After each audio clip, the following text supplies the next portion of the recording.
What's going on, guys? Thursday. So we are at the Port of Baltimore, checked in at Mid-Atlantic Terminal to pick up our combine. Got here about 7:45, checked in at 8 o'clock. It is now 10. Case New Holland in Grand Island, Nebraska can put a combine on in 12 minutes. And the Port of Baltimore apparently takes 2 hours to take tires off. And they just came and got me, pulled me over to where the machines are. This guy's waving me down now. We're gonna get this thing put on a trailer and hopefully be out of here pretty quick.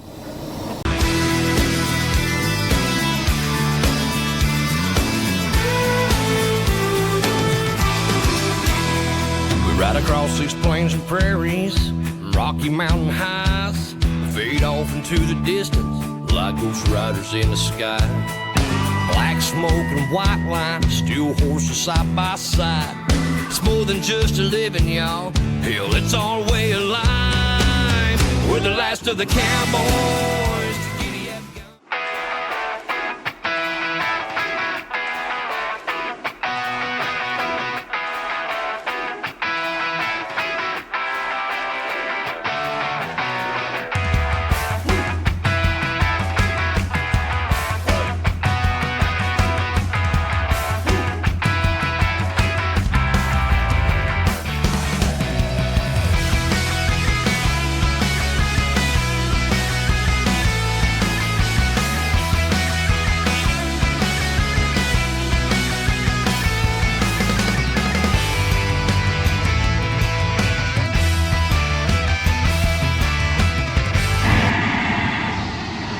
Now that's that. We are loaded up. Got her chained down, got it loaded, got it chained down, position. Best place I could put it. Pretty much only fits one spot. She's a big girl. But amazingly got her dimensions way better than I thought we were going to. These things, when they're sitting on the ground, they come out at almost 14 foot tall, like 13.8, I believe, when they're sitting on the ground on their wheels. But obviously the wheels aren't on it, we put it on blocks. I had no idea how tall this thing was gonna be, so we literally had to wait until it was on the trailer and they were away from it for me to be able to get a dimension on it to be able to call in my permit. So we are sitting at the Port of Baltimore right now, all loaded, signed, flagged, chained down, ready to go, but we're waiting on permits only because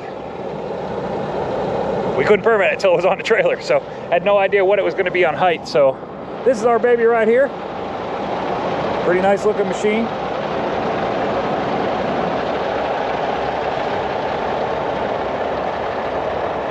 Like I said, we probably could have come back just a little bit right there, but not a whole lot. And the front is right on, just missing the step by a few inches. So we got her put in there. She fits almost exactly in my well. So what we got going on here, this is a Case New Holland combine, obviously. We are,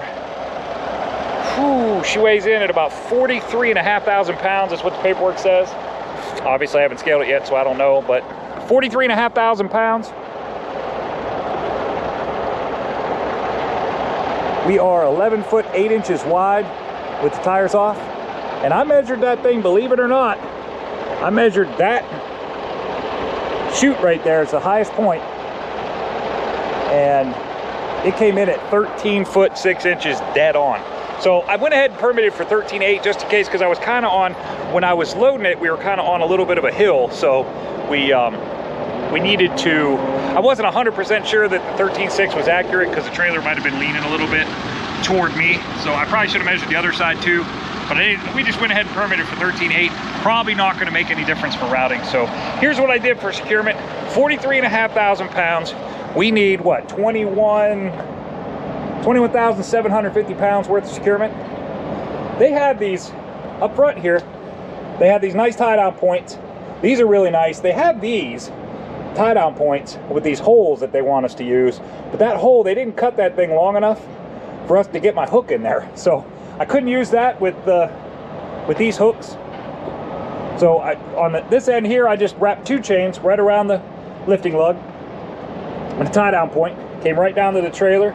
So we get basically 1 chain credit right there, because we got half for each one of those. And then same side, the other side, I did the same exact thing as over here, so we get half credit for that one, those 2 as well. So basically what we got over here, up on this end, is 2 chains worth of securement. Got our flags on the widest portion. I pulled out my magnet flags, and I was just gonna stick them on there, but it wasn't really getting a good bite. And I have lost so many of them things driving down the road that I didn't feel like losing another one. So we got our bungee cord flags out, wrapped it around that axle. That's holding really well. So that's the widest portion. Same thing back here. The axle is the widest portion. These, I'm sure that these threads are gonna end up tearing up my flag, but not much I can do about that. So it is what it is. So, all right, on the back side, here's your tie down points that they got on the back side. These fancy schmancy things right here. I'm not sure what the cutout in the middle's for. You can't really use that thing. They must have a bracket that goes in there and turns and locks in place or something. But we were able to get our binder to hook into the outside of that thing. So I took a binder, came right down, used a little bit of chain down here because I couldn't quite get it to hook on the edge of the trailer like I wanted to. So we had to use chain there. Get this binder here. And then this one, the same thing, nice little fancy schmancy tie down points in there. We hooked our chain right to it. Came right out. This was a little bit tricky getting around the hydraulic cylinder here, make sure we weren't hitting, but we're not.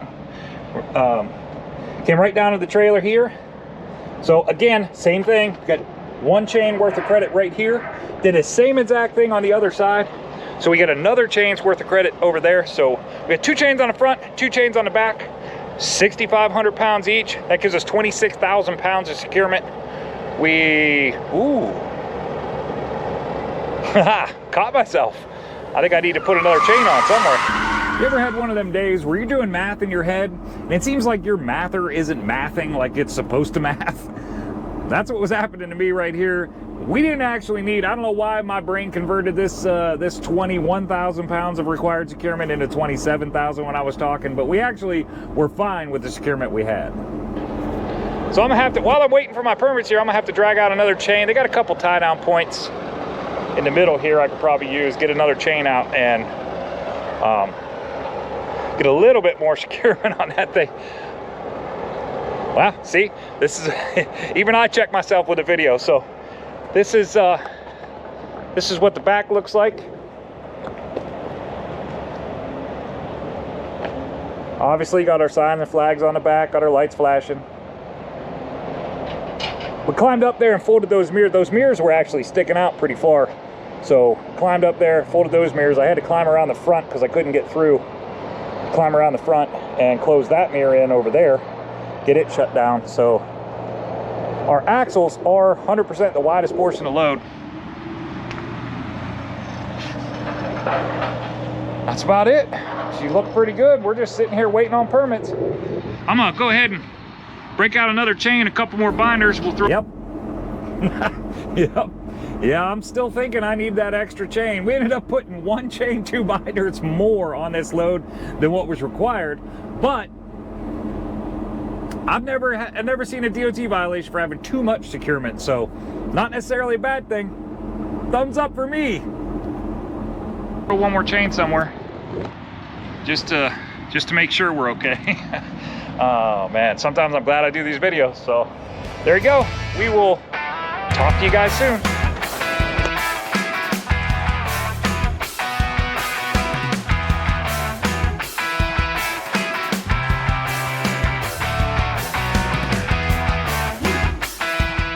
You guys can hear me or not on this without my mics on, but on my permit route on Route 7 in Ohio, and it looks like they routed me into a closed road. Detour ahead. What a time. Here we go. Let's see what happens.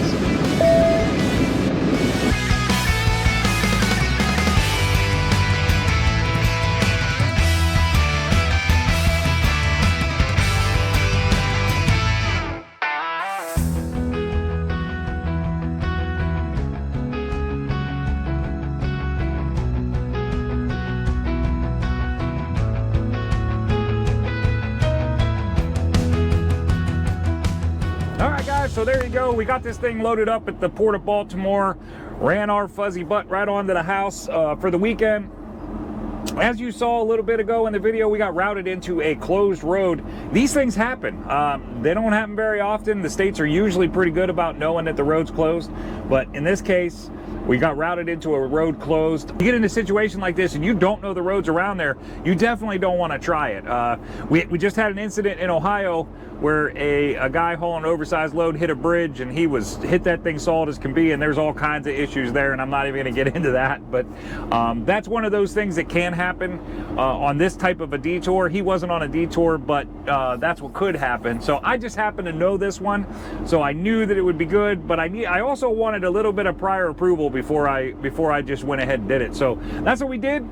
Got it home safely, and we are now almost to delivery on this thing. It's Monday evening, almost to delivery in where are we going? Quincy, Illinois. That's all we got for today. Stick around. Tomorrow, the next episode, we are going to be getting this combine delivered.